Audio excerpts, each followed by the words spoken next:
Olá, meu nome é Saulo Bailer, sou médico intensivista, trabalho no Brasil, no Hospital Procardíaco, Hospital Copstar, na cidade do Rio de Janeiro. O objetivo hoje é a gente discutir sobre sangramento grave associado aos anticoagulantes orais diretos.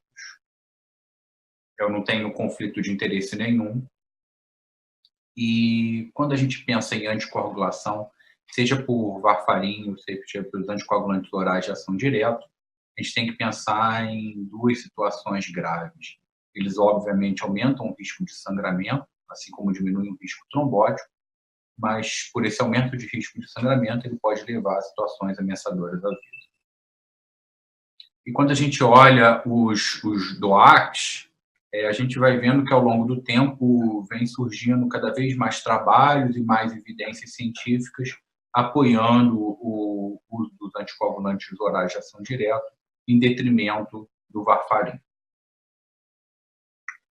Tem uma série de anticoagulantes orais estudados. O que a gente tem maior evidência na literatura são os anticoagulantes orais de ação direta, que agem inibindo a trombina ou inibindo o fator 10. E tem uma série de denomínios que foram criados ao longo desse período. Inicialmente foram chamados de NOACs, que são os novos anticoagulantes orais, que com o passar dos anos não tem nada de novos. Foram denominados como anticoagulantes orais alvo específicos, mas a denomínia mais correta, por assim dizer, seria nós chamarmos eles de anticoagulantes orais de ação direta. E quando a gente compara, a gente tem dois principais mecanismos de ação dos anticoagulantes orais de ação direta. Um são os que inibem diretamente o fator 10, inibindo o complexo protrombinase, e o outro, que é o dabigatrana, que inibe a trombina, que evita a transformação do fibrinogênio em fibrina. Diferente do varfarin, que bloqueia os fatores de vitamina K dependentes. Então, especificamente, os inibidores do fator 10, varoxabana, apixabana, edoxabana e mais recentemente betrixabana, eles bloqueiam o fator 10, bloqueando o complexo protrombinase, que é responsável pela formação de trombina, que cria o fibrinogênio e fibrina. Já o dabigatrana, ele bloqueia diretamente a trombina, evitando que o fibrinogênio vire fibrina. E tem uma série de trabalhos que apoiam a utilização e comparam o varfarin com os DOACs. O que a gente tem maior evidência na literatura que apoiam o uso são nas situações de trombose venosa profunda, embolia pulmonar e fibrilação atrial. E quando a gente compara a utilização do varfarin com os DOACs eles têm um menor risco de sangramento, têm um maior tempo de segurança de anticoagulação.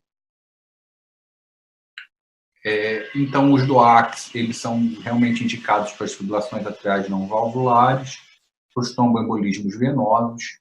Os trabalhos comparando a anticoagulação nas válvulas aórticas, nas válvulas mecânicas, eles não se mostraram com sucesso, ou seja, em caso de válvulas aórticas, válvulas mecânicas, ainda é recomendado o uso do varfarin e tomar cuidado com os doentes com disfunção hepática. Isso não é uma anticoagulação, a gente precisa só de um pouco mais de cuidado e algum ajuste na dose.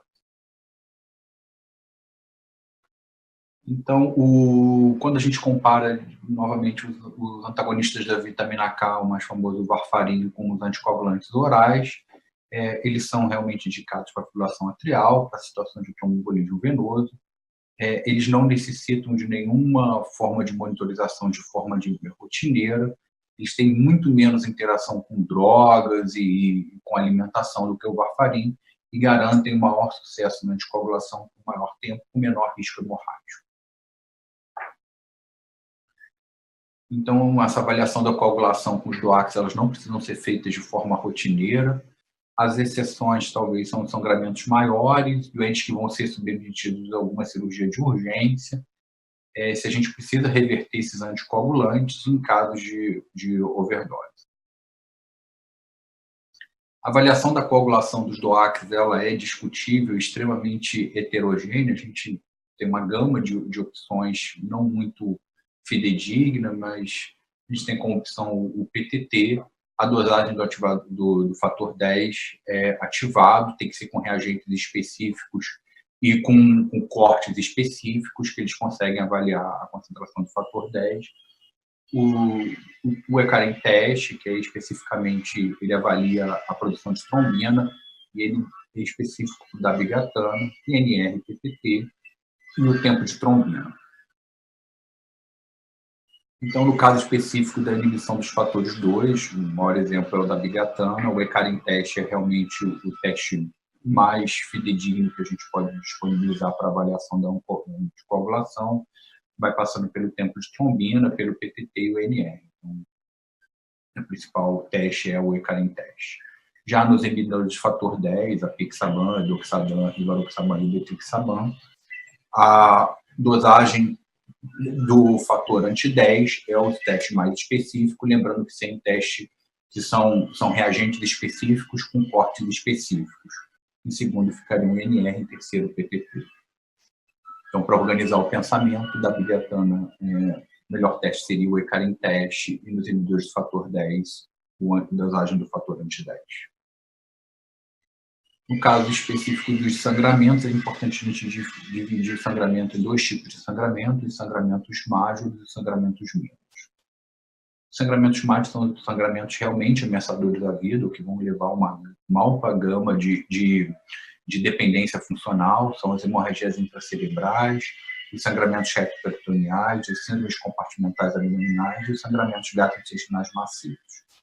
Mas os sangramentos menores são sangramentos que não têm uma condição ameaçadora da vida, que a gente pode só parar o remédio, esperar fazer alguma terapia específica, não muito específica, que o doente vai se resolver.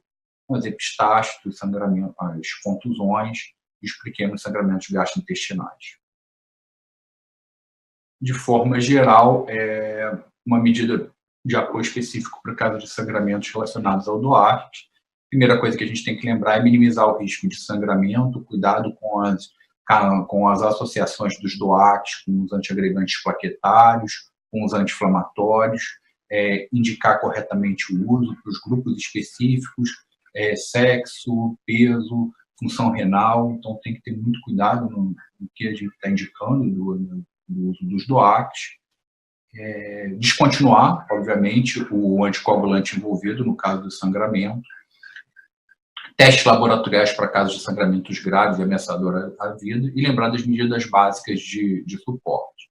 Terapia-alvos em casos de sangramento, ressuscitação com fluido e suporte hemodinâmico nos casos de instabilidade hemodinâmica, a tríade básica de qualquer sangramento, que é o pH, cálcio e temperatura, transfusão, caso necessário, e os agentes reversores e os fatores de coagulação, que são algumas opções para as terapias mais específicas em casos de sangramento grave. Tem que sempre pensar, porque a partir do momento que a gente decide anticoagular um paciente, é um paciente que a gente julga ter um alto risco trombótico, então cuidado com os fatores de coagulação, porque a gente pode, um doente que a gente vinha anticoagulando para diminuir esse risco trombótico, se a gente abusar e superutilizar os fatores de coagulação e as transfusões, a gente pode novamente implementar um alto risco trombótico para esse paciente. Então, cuidado, tem que ser transfundido de forma cautelosa em situações que realmente sejam graves e que ameacem a vida do paciente. No caso dos agentes específicos, o que a gente tem mais recente nos últimos 5 anos é realmente para a reversão do dabigatran, o idaruximab, que é um anticorpo monoclonal, que ele foi aprovado em 2015, o Paxlovid, já aprovado pelo FDA.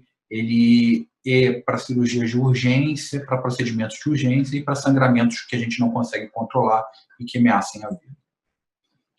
O mecanismo, como ele é um anticorpo monoclonal, de forma geral, o dabigatran, ele se liga à trombina e bloqueia a ação da trombina. O anticorpo monoclonal, ele se liga diretamente à droga e evita que a droga se ligue à trombina, permitindo que a trombina fique ativa e clive o fibrinogênio e fibrina. E a partir quando a gente compara a droga com o idaruximab, a gente infundindo, a gente vê que a partir do momento que a gente vai infundindo daruxicimab, a concentração da droga vem diminuindo e a gente praticamente reverte qualquer ação da dabigatran. O andexanet alfa é outro reversor específico para os inibidores de fator 10, principalmente para o apixabana e para o rivaroxabana. Foi aprovado para o FDA agora em maio de 2018. Ele tem uma ação, ele tem um mecanismo diferente do idaruxicimab. Ele é uma molécula muito similar ao fator 10, a diferença é que ele muda uma molécula de alanina e serina do fator 10 e não tem esse composto para ligação com a membrana fosfolipídio. De forma geral, os inibidores do fator 10 eles se ligam ao fator 10 e que bloqueiam a ligação, bloqueiam essa informação, o complexo protrombinase de se ligar à trombina. Já o andexanet alfa, por ser uma molécula muito similar ao fator 10, mas 350 vezes mais maior afinidade aos DOACs, aos inibidores do fator 10, o DOAC se liga a essa molécula, permitindo que se forme o complexo de protrombinase que gere a trombina.